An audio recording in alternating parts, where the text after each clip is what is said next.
پارہ نمبر 28 کا دوسرا ربع سورۃ الحشر کی آیت نمبر 11 سے 24 تک ہے اور سورۃ الممتحنہ کی آیت نمبر 1 سے 13 تک ہے۔ اب ان منافقین کا ذکر ہو رہا ہے جو ان نکالے جانے والے یہود سے کہا کرتے تھے کہ بظاہر تو ہم مسلمانوں کو بیوقوف بنا رہے ہیں، ایمان لے آئے ہیں، لیکن ہم دل سے تمہارے ساتھ ہیں، تمہارے حلیف ہیں، تمہارے دوست ہیں۔ اگر تمہیں مدینہ سے نکالا گیا تو ہم تمہاری مدد کریں گے اور تمہارے ساتھ مل کر تمہارے ان مخالفین سے جنگ کریں گے۔ الم تر الی الذین نافقوا یقولون لاخوانہم، تم نے دیکھا نہیں ان لوگوں کو جنہوں نے منافقت کی روش اختیار کی، یہ اپنے کافر اہل کتاب بھائیوں سے کہتے ہیں اگر تمہیں مدینہ سے نکالا گیا تو ہم تمہارے ساتھ ہی نکلیں گے اور تمہارے معاملے میں ہم کسی کی بات ہرگز نہیں مانیں گے، یعنی ہم کسی اور کا ساتھ نہیں دیں گے، صرف تمہارا ہی ساتھ دیں گے، اور اگر تم سے جنگ کی گئی تو ہم تمہاری مدد کریں گے، مگر اللہ گواہ ہے کہ یہ لوگ قطعی جھوٹے ہیں۔ یعنی اگر ان میں ہمت ہوتی، قوت ارادی ہوتی، اپنی ہی ذات کی عزت کا انہیں خیال ہوتا تو سچے مسلمان بن جاتے۔ کہا جا رہا ہے اگر وہ نکالے گئے تو یہ ان کے ساتھ ہرگز نہیں نکلیں گے، یہ منافقین، اور اگر ان سے جنگ کی گئی یعنی یہود سے تو ان کی یہ منافقین ہرگز مدد نہ کریں گے، اور اگر یہ ان کی مدد کریں بھی تو پیٹھ پھیر جائیں گے اور پھر کہیں سے کوئی مدد نہ پائیں گے۔ ان کے دلوں میں اللہ سے بڑھ کر تمہارا خوف ہے، اور دیکھیں ایک دل میں دو خوف نہیں رہ سکتے۔ اللہ کا ڈر آتا ہے، غالب ڈر، تو پھر اللہ کی ناراضگی والے کام نہیں کرتا بندہ بندوں کے ڈر سے، اس لیے کہ یہ ایسے لوگ ہیں جو سمجھ بوجھ نہیں رکھتے، یہ کبھی اکٹھے ہو کر کھلے میدان میں تمہارا مقابلہ نہیں کریں گے، یعنی یہ کم ہمت لوگ ہیں، بزدل لوگ ہیں۔ پھر کہا جا رہا ہے لڑیں گے بھی تو قلعہ بند بستیوں میں بیٹھ کر، جیسا کہ ہوا تھا، یا دیواروں کے پیچھے چھپ کر۔ یہ آپس کی مخالفت پہ بڑے سخت ہے، یعنی کسی کے ساتھ کیا اکٹھے ہوں گے، کہا جا رہا ہے یہ تو آپس ہی میں ان کے دل پھٹے ہوئے ہیں، یہ دوسرے کے مخالف ہے، تم انہیں اکٹھا سمجھتے ہو مگر ان کے دل ایک دوسرے سے پھٹے ہوئے ہیں۔ ذَلِكَ بِأَنَّهُمْ قَوْمٌ لَا يَعْقِلُونَ، ان کا یہ حال اس لیے ہے کہ یہ عقل نہیں رکھتے، بے عقل لوگ ہیں، یہ انہی لوگوں کی مانند ہیں جو ان سے تھوڑی ہی مدت پہلے اپنے کیے کا مزہ چکھ چکے ہیں، یعنی بنو قینقاع کا ذکر ہو رہا ہے، اور ان کے لیے دردناک عذاب ہے، یعنی آخرت سے پہلے دنیا میں بھی عذاب ہے۔ ان کی مثال شیطان کی سی ہے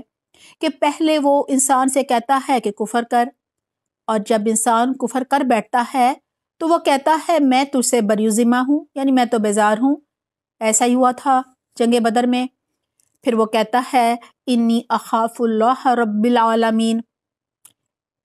رب العالمین مطلب یہ ہے کہ مجھے تو اس جہان کے رب سے ڈر لگتا ہے، میں تو اللہ رب العالمین سے ڈرتا ہوں۔ پھر دونوں کا انجام یہ ہونا ہے کہ ہمیشہ کے لیے جہنم میں جائیں گے، اور ظالموں کی یہی جزا ہے۔ اب منافقین کو نصیحت کی جا رہی ہے، کیونکہ منافقین بظاہر مسلمان ہوتے ہیں، اس لیے ان کو یا ایھا الذین آمنوا کہہ کر مخاطب کیا گیا ہے۔ دیکھیے یہ قرآن کریم کا اسلوب ہے کہ جب کبھی منافق مسلمانوں کے نفاق پر ان کی گرفت کی جاتی ہے تو ساتھ ہی نصیحت بھی کی جاتی ہے، تاکہ جس کے اندر جو ضمیر ہے تھوڑا سا بھی اگر وہ جاگ رہا ہے، کوئی بھی احساس ہے، تو وہ توبہ استغفار کر لے اور اپنی اصلاح کر لے۔ یا ایھا الذین آمنوا اتقوا اللہ ولتنظر نفس ما قدمت، اے لوگو جو ایمان لائے ہو اللہ سے ڈرو، اور ہر شخص یہ دیکھے کہ اس نے کل کے لیے کیا سامان کیا، یعنی کیا تیاری کی۔ واتقوا اللہ ان اللہ خبیر بما تعملون، اللہ سے ڈرتے رہو، اللہ یقیناً تمہارے ان سب اعمال سے باخبر ہے جو تم کرتے ہو۔ وَلَا تَكُونُوا كَالَّذِينَ نَسُوا اللَّهَ فَأَنسَاهُمْ أَنفُسَهُمْ، ان لوگوں کی طرح نہ ہو جاؤ جو اللہ کو بھول گئے تو اللہ نے انہیں خود اپنا نفس بھلا دیا۔ یہی لوگ فاسق ہیں۔ دوزخ میں جانے والے اور جنت میں جانے والے کبھی یکساں نہیں ہو سکتے، کیونکہ دنیا میں ان کے عقائد بھی مختلف تھے اور اعمال بھی مختلف تھے۔ جنت میں جانے والے ہی اصل کامیاب ہیں۔ اب عظمت قرآن کی عظیم ترین آیت آ رہی ہے۔ قرآن کی تاثیر کو سمجھنے کے لیے ہم ایک واقعے کو یاد کرتے ہیں۔ حضرت موسیٰ علیہ السلام نے جب اللہ سبحانہ تعالیٰ سے کہا تھا، جب وہ کوہ طور پر پہنچے تھے کہ مجھے آپ کو دیکھنا ہے، تو اللہ سبحانہ تعالیٰ نے فرمایا تھا کہ میں اپنی تجلی یعنی اپنا پرتو، اپنا نور کہہ لیں، اس پہاڑ پر ڈالتا ہوں۔ اگر فلاں پہاڑ جو ہے وہ قائم رہا تو پھر تم بھی مجھے دیکھ سکو گے، لیکن جب اللہ سبحانہ تعالیٰ نے اپنی تجلی ڈالی تو پہاڑ ریزہ ریزہ ہو گیا تھا۔ موسیٰ علیہ السلام بے ہوش ہو گئے تھے، ان کے ساتھ جو 70 لوگ تھے وہ بھی بے ہوش ہو گئے تھے، بلکہ وہ تو ہلاک ہی ہو گئے تھے، پھر زندہ اللہ تعالیٰ نے کیا تھا۔ تو وہی تاثیر کہا جا رہا ہے قرآن کی ہے۔ لو انزلنا ھذا القرآن علی جبل، اگر ہم نے یہ قرآن کسی پہاڑ پر بھی اتار دیا ہوتا تو تم دیکھتے کہ وہ اللہ کے خوف سے دبا جا رہا ہے اور پھٹا پڑتا ہے۔ یہ مثالیں ہم لوگوں کے سامنے اس لیے بیان کرتے ہیں کہ وہ اپنی حالت پر غور کریں۔ وہ اللہ ہی ہے جس کے سوا کوئی معبود نہیں، غائب اور ظاہر ہر چیز کا جاننے والا ہے، وہی رحمان ہے، وہی رحیم ہے۔ هو اللہ الذی لا الہ الا هو الملک القدوس السلام المؤمن المہیمن العزیز الجبار المتکبر سبحان اللہ عما یشرکون۔ وہ اللہ ہی ہے جس کے سوا کوئی معبود نہیں، وہ بادشاہ ہے، نہایت مقدس، پاک، سراسر سلامتی ہے، یعنی سلامتی دینے والا ہے، امن دینے والا، نگہبان یعنی حفاظت کرنے والا ہے، سب پر غالب ہے، اپنا حکم نافذ کرنے والا ہے، وہ بڑا ہی ہو کر رہنے والا ہے، پاک ہے اللہ اس شرک سے جو یہ لوگ کر رہے ہیں، یعنی اللہ کی کوئی اولاد نہیں، اللہ کو بالکل کسی سہارے کی ضرورت نہیں، کیونکہ اولاد تو کمزوری ہوتی ہے انسان کی، وہ چاہتا ہے ہماری اولاد ہو، بڑھاپے میں ہمارا سہارا بنے، تو کہا جا رہا ہے اللہ بہت بلند و بالا ہے ان کے شرک سے۔ وہ اللہ ہی ہے جو تخلیق کا منصوبہ بنانے والا ہے اور اس کو نافذ کرنے والا ہے، یعنی تمام مخلوق کا پیدا کرنے والا ہے اور پلاننگ کرنے والا ہے اور اس کے مطابق صورت گیری کرنے والا ہے۔ ہر مخلوق کو مناسب صورت عطا کی اللہ نے، اس کے لیے بہترین نام ہے۔ یہ سارے خوبصورت نام اللہ سبحانہ تعالیٰ کے ہیں، ہمیں انہی ناموں سے اللہ کو پکارنا چاہیے، دعاؤں میں بدل بدل کر نام اللہ تعالیٰ کے جو ہیں وہ ہمیں لینے چاہیے۔ ہر چیز جو آسمان اور زمین میں ہے اس کی تسبیح کر رہی ہے، وہ زبردست ہے، وہ حکیم ہے، وہ حکمت والا ہے، دنیا کا نظام اللہ کی قدرت اور حکمت کاملہ ہی سے چل رہا ہے۔ اس سورت کا آغاز بھی تسبیح سے ہوا اور اختتام بھی تسبیح پر ہو رہا ہے۔ دعا ہے اللہ سبحانہ تعالیٰ ہمیں اللہ سبحانہ تعالیٰ کی تسبیح کرنے اور اللہ سبحانہ تعالیٰ کو اس کے پیارے پیارے ناموں سے پکارنے کی توفیق عطا فرمائے، آمین۔ ہماری اگلی سورت ہے سورۃ الممتحنہ، یہ مدنی سورت ہے، اس میں 13 آیات اور 2 رکوع ہے۔ اس سورت میں ایک صحابی کی ایک لغزش کا ذکر ہے، انہوں نے ایک جنگ کے بارے میں قریش مکہ کو اطلاع کر دی تھی، حالانکہ یہ جنگ خفیہ رکھی گئی تھی اور اس چکر میں یہ سب انہوں نے کیا تھا تاکہ مکہ میں جو ان کے رشتہ دار ہیں ان کا خیال رکھا جائے۔ بسم اللہ الرحمن الرحیم، یا ایھا الذین آمنوا لا تتخذوا عدوی وعدوکم، اے لوگو جو ایمان لائے ہو، اگر تم میری راہ میں جہاد کرنے کے لیے اور میری رضا جوئی کی خاطر وطن چھوڑ کر گھروں سے نکلے ہو تو میرے اور اپنے دشمنوں کو دوست نہ بناؤ، یعنی اہل ایمان کی دوستی ایمان کی بنا پر ہونی چاہیے۔ تم ان کے ساتھ دوستی کی طرح ڈالتے ہو، یعنی انہیں جنگ سے خبردار کرتے ہو تاکہ وہ تمہارے رشتہ داروں کا خیال رکھیں، تم سے دوستی کریں، حالانکہ جو حق تمہارے پاس آیا ہے یعنی قرآن، اس کو ماننے سے وہ انکار کر چکے ہیں۔ اور ان کی روش یہ ہے کہ رسول کو اور خود تم کو صرف اس قصور پر جلا وطن کرتے ہیں، یعنی مکہ سے نکالا تھا کہ تم اپنے رب یعنی اللہ پر ایمان لائے ہو۔ تم چھپا کر ان کو وہ دوستانہ پیغام بھیجتے ہو، انہوں نے ایک خط لکھ کر بھجوا دیا تھا، حالانکہ جو کچھ تم چھپا کر کرتے ہو اور جو اعلانیہ کرتے ہو، ہر چیز کو اللہ تعالیٰ فرما رہے ہیں میں خوب جانتا ہوں۔ جو شخص بھی تم میں سے ایسا کرے وہ یقیناً رائے راست سے بھٹک گیا، یعنی گمراہ ہو گیا۔ ان کا رویہ تو یہ ہے کہ اگر تم پر قابو پا جائیں، یعنی تم ان کے ہاتھ لگ جاؤ، تو تمہارے ساتھ دشمنی کریں اور ہاتھ اور زبان سے تمہیں نقصان دیں۔ وہ تو یہ چاہتے ہیں کہ تم کسی طرح کافر ہو جاؤ، یعنی مرتد کرنا چاہتے ہیں۔ قیامت کے دن نہ تمہاری رشتہ داریاں کسی کام آئیں گی، یعنی رشتہ داری کے چکر میں تم نے یہ سب کیا ہے، اور نہ تمہاری اولاد۔ یفصل بینکم واللہ بما تعملون بصیر۔ اللہ ہی قیامت کے دن تمہارے درمیان جدائی ڈال دے گا اور وہی تمہارے اعمال کا دیکھنے والا ہے۔ اب ابراہیم علیہ السلام کی مثال دی جا رہی ہے، کیونکہ انہوں نے اسلام کی خاطر سب رشتہ دار چھوڑ دیے تھے۔ قد کانت لکم اسوۃ حسنہ فی ابراہیم، تم لوگوں کے لیے ابراہیم علیہ السلام اور اس کے ساتھیوں کی زندگی میں ایک اچھا نمونہ ہے کہ انہوں نے اپنی قوم سے صاف کہہ دیا، ہم تم سے اور تمہارے ان معبودوں سے جن کو تم اللہ کو چھوڑ کر پوجتے ہو قطعی بیزار ہیں۔ ہم نے تم سے کفر کیا اور ہمارے اور تمہارے درمیان ہمیشہ کے لیے عداوت پڑ گئی، یعنی دشمنی ہو گئی اور بیر پڑ گیا،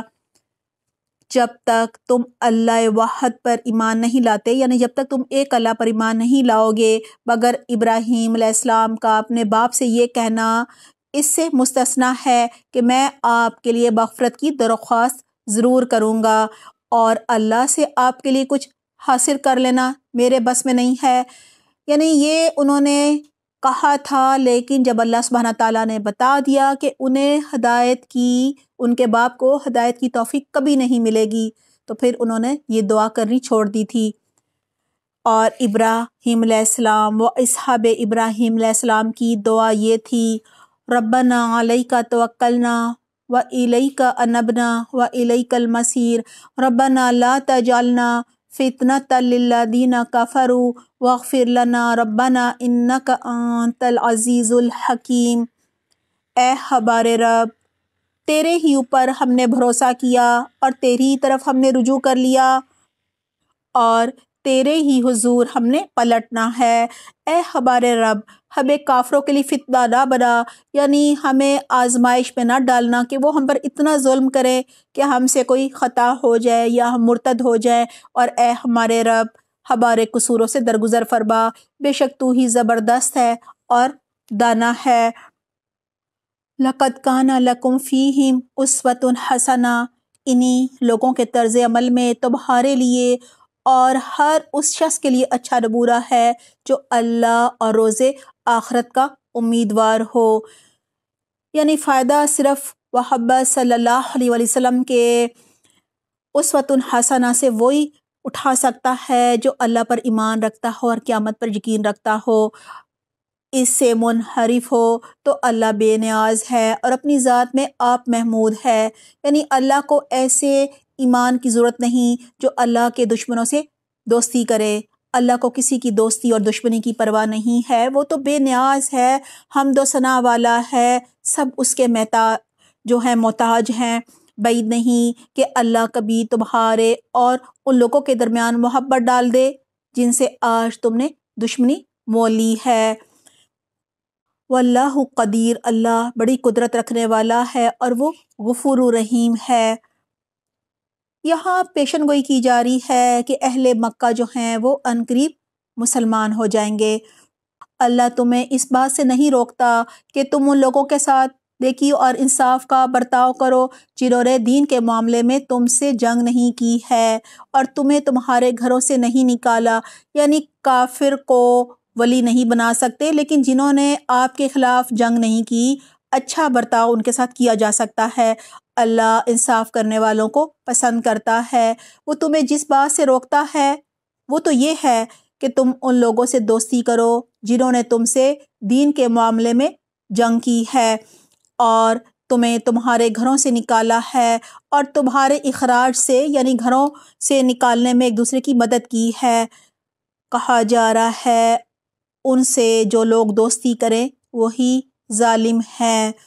یعنی جنگ کرنے والوں سے اور گھروں سے نکالنے والوں سے دوستی کرنا، دلی تعلق رکھنا ظلم ہے۔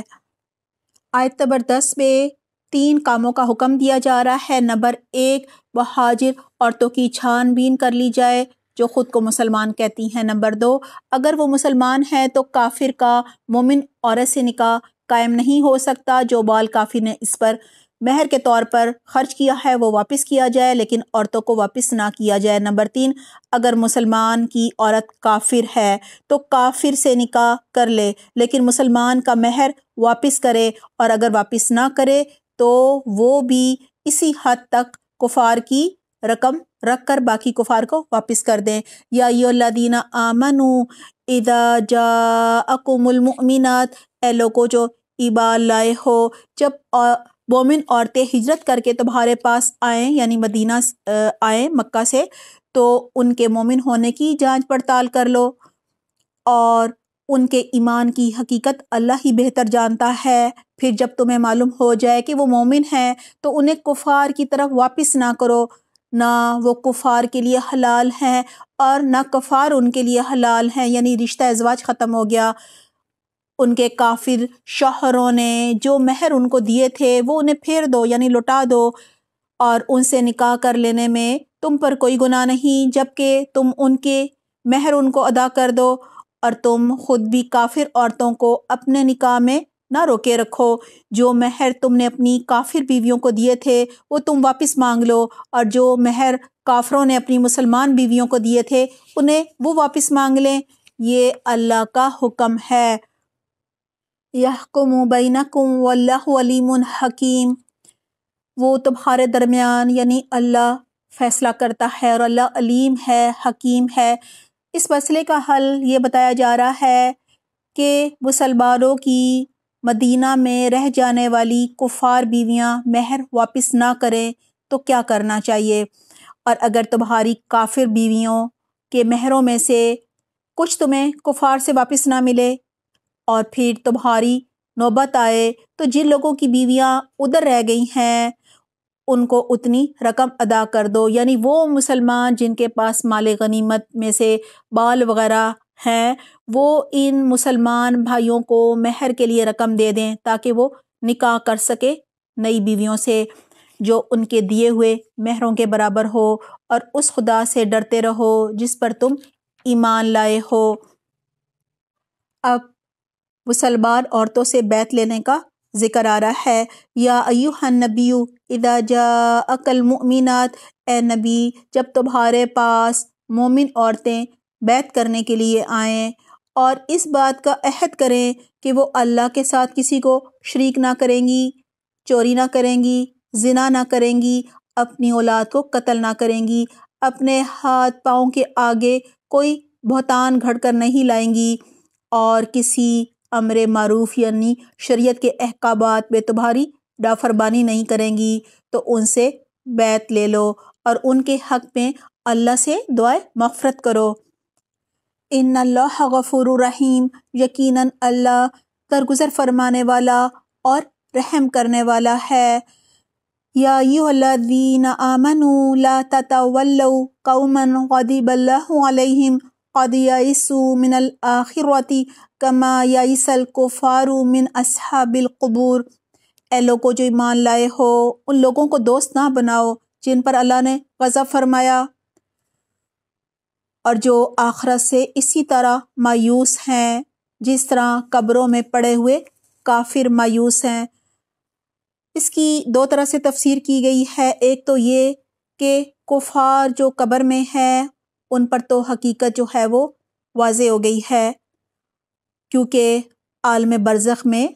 اب حقیقت جان لی ہے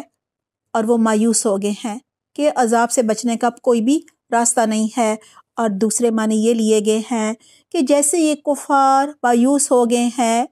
کہ جو قبر میں چلا گیا وہ بس ختم ہو گیا، دوبارہ زندہ نہیں کیا جائے گا،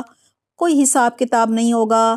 اس کا دوبارہ اٹھایا جانا بالکل ممکن نہیں، تو کہا جا رہا ہے تم ان لوگوں کی طرح مایوس نہ ہو، اللہ کی رحمت سے امید رکھو، یعنی اللہ کی رحمت سے مایوس نہ ہو جیسا کہ یہ ہو چکے ہیں۔ پارہ نمبر 28 کا دوسرا ربع سورۃ الحشر کی آیت نمبر 11 سے 24 تک ہے اور سورۃ الممتحنہ کی آیت نمبر 1 سے 13 تک ہے۔ سورۃ الحشر آیت نمبر 21 اور 22، ہمیں قرآن سے مضبوط تعلق قائم کرنا ہے، قرآن کی عظمت اور تاثیر کو پہچاننا ہے۔ سورۃ الممتحنہ آیت نمبر 1، ہماری دوستی ایمان کی بنا پر ہونی چاہیے، ملک کے راز اسلام دشمنوں کو نہیں دینے چاہیے۔